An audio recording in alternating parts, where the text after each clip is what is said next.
Friends, রোজকার মতো আজকে আরেকটা নতুন গল্প নিয়ে আসলাম। আজকের এই গল্পটির নাম হলো একটি সুন্দর ফুল লিলি।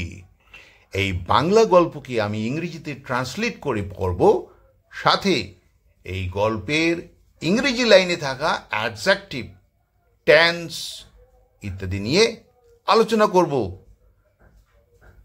যদি এই গল্পটি আপনাদের ভালো লাগে তাহলে পুরো ভিডিওটা দেখুন এবং লাইক বাটনে প্রেস করুন।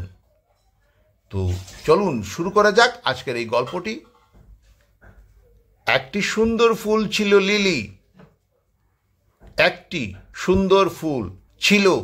There was a beautiful flower. Lily, named Lily. এখানে was হলো অক্সিলারি ভার্ব, এটি পাস্ট টেন্সের অক্সিলারি ভার্ব। তো এই সেন্টেন্সটি কি হবে? সিম্পল পাস্ট টেন্সেই হবে। এখানে এ ইনডিফিনিট আর্টিকেল ব্যবহার করা হয়েছে, যেহেতু আমরা জানি না কোন সুন্দর ফুল। যদিও এখানে নাম দেওয়া হয়েছে, সুন্দর ফুল বলা হচ্ছে, সব কিছু বলা হচ্ছে, কিন্তু আমরা জানি না, প্রথম আমরা দেখছি তো বা প্রথম জানছি, তাই ইনডিফিনিট আর্টিকেল এ ব্যবহার করা হচ্ছে। এখানে ফ্লাওয়ার হলো নাউন। এই নাউনের বিষয়ে বলছে কি? Beautiful flower. যেহেতু আমরা জানি কোনো নাউনের বিষয়ে যখন বলা হয় তখন যে শব্দটি নাউনের বিষয়ে বলে তখন সেই শব্দটিকে আমরা কি বলি? অ্যাডজেক্টিভ বলি। এখানে ঠিক সেইভাবে এই বিউটিফুল শব্দটি ফ্লাওয়ারের বিষয়ে বলছে, তো বিউটিফুল কি হবে? অ্যাডজেক্টিভ হবে। আর এখানে নেমড, এটাকে ভার্ব হিসেবে ব্যবহার করা হয়েছে। তো এটা ভার্ব নাম্বার 2-তে আছে, নেম থেকে আসছে নেম। আমরা জেনেছি যে এটা পাস্ট ইনডিফিনিট টেন্সে হবে বা সিম্পল পাস্ট টেন্সে হবে। সে বাগানের এক কোণে জন্মেছিল। She was born in a corner of the garden. সি বাগানের এক কোণে, in a corner of the garden জন্মেছিল। ওয়াজ বর্ন, এখানে শি হলো সাবজেক্ট, এটা প্রোনাউন বটে, তার সাথে কিন্তু অক্সিলারি ভার্ব আছে। সেই অক্সিলারি ভার্বটি হলো ওয়াজ, এটি পাস্ট টেন্সে অক্সিলারি ভার্ব। তো এই সেন্টেন্সটি কি হবে? সিম্পল পাস্ট টেন্সেই হবে।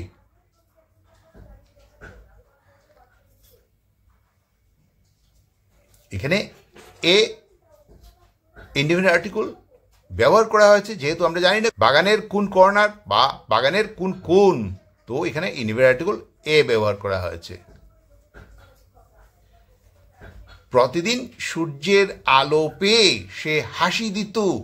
Everyday she smile under the sunlight. প্রতিদিন, এভরিডে, সূর্যের আলো পেয়ে, আন্ডার দ্য সানলাইট সে হাসি দিত। She smiled. এখানে ডে হলো নাউন। নাউনের বিষয়ে বললে কি হবে?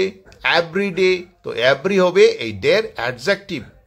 আর সি হলো সাবজেক্ট, তার সাথে কোনো অক্সিলারি ভাব নেই, শুধু আছে অ্যাকশন ভাব, সেটি হলো স্মাইল। ভাব নাম্বার 2-তে আছে।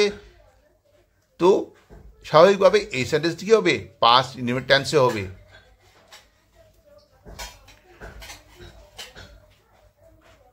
পাখিরা তার চারপাশে ঘুরে বেড়াতো আর শিশুরা তাকে দেখে আনন্দ পেত। পাখিরা, বার্ডস, চারপাশে ঘুরে বেড়াতো, তার চারপাশে, ফ্ল্যাটার্ড অ্যারাউন্ড হার, চারপাশে অ্যারাউন্ড। তো এখানে এই সাবজেক্ট হলো বার্ডস, তার সাথে কোনো অক্সিলারি ভাব নেই, তো অ্যাকশন ভাব আছে শুধু। ফ্ল্যাটার্ড ভাব নাম্বার 2-তে। তো স্বাভাবিকভাবে এই সেন্টেন্সে এই পোর্শনটি কি হবে? পাস্ট ইনডিফিনিট টেন্সে হবে।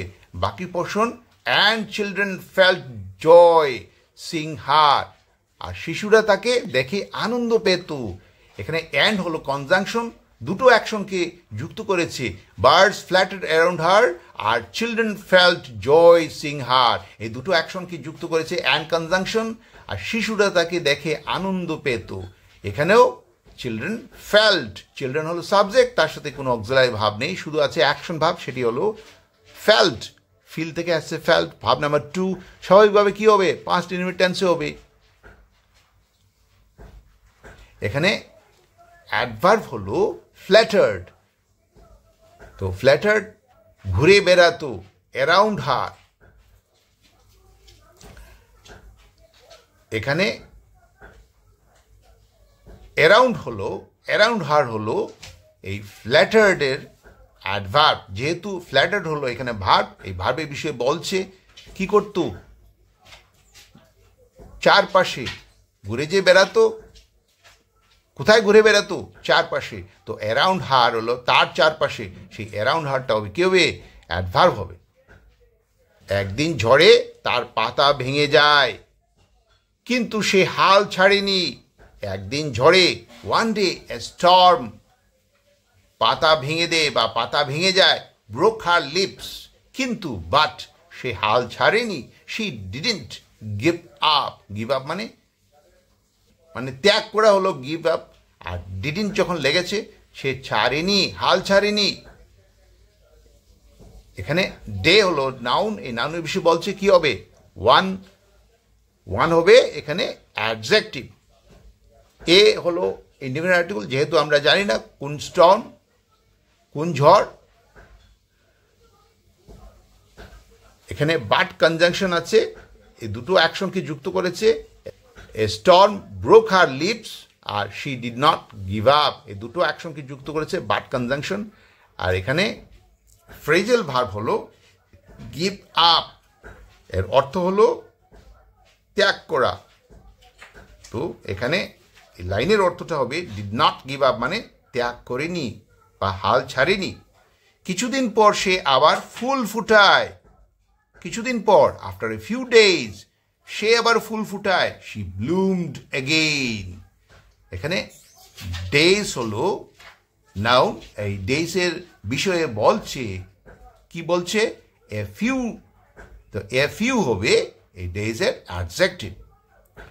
এখানে শি ব্লুমড, শি হলো সাবজেক্ট, আর তার সাথে কোনো অক্সিলারি ভাব নেই, শুধু আছে অ্যাকশন ভাব, সেটি হলো ভাব নাম্বার 2-তে আছে। তো এই সেন্টেন্সটি কি হবে? এই সেন্টেন্সটি পাস্ট ইউনিট টেন্সে হবে। এখানে ভার্ব হলো ব্লুমড, এই ভার্বের বিষয়ে বলছে এগেইন, মানে কি ফুটেছিল আবার। তো এগেইনটা হবে কি? অ্যাডভার্ব। কার? ব্লুমডের, মানে ভার্বের। বাগানের সবাই তার দৃঢ়তা দেখে মুগ্ধ হয়। বাগানের সবাই, এভরিওয়ান ইন দ্য গার্ডেন, তার দৃঢ়তা দেখে মুগ্ধ হয়। Was amazed by her resilience. এখানে অক্সিলারি ভার্ব ওয়াজ আছে, এটি পাস্ট টেন্সে অক্সিলারি ভার্ব। তো এই সেন্টেন্সটা কি হবে? সিম্পল পাস্ট টেন্সে হবে। লিলি বুঝিয়ে দেয় সৌন্দর্য শুধু রূপে নয়, শক্তিতেও। Lily showed that beauty lies not just in appearance but also in strength. Lily showed, lily বুঝিয়ে দেয় সৌন্দর্য শুধু রূপেও নয়, that beauty lies not just in appearance, শক্তিতেও, but also in strength. এখানে বিউটি কার বিষয়ে বলছে? লিলির বিষয়ে বলছে। তো বিউটি কি হবে? এই লিলির অ্যাডজেক্টিভ হবে। এখানে অ্যাডভার্ব হলো নট জাস্ট। এখানে অ্যাপিয়ারেন্স হলো ভার্ব, এই ভার্বের বিষয়ে বলছে not just in appearance. Not just কি হবে? অ্যাপিয়ারেন্সের অ্যাডভার্ব। ফ্রেন্ডস, এই ভিডিওটি কেমন লাগলো? যদি ভালো লাগে তাহলে সাবস্ক্রাইব করুন, লাইক বাটনে প্রেস করুন। Thanks for watching, bye bye.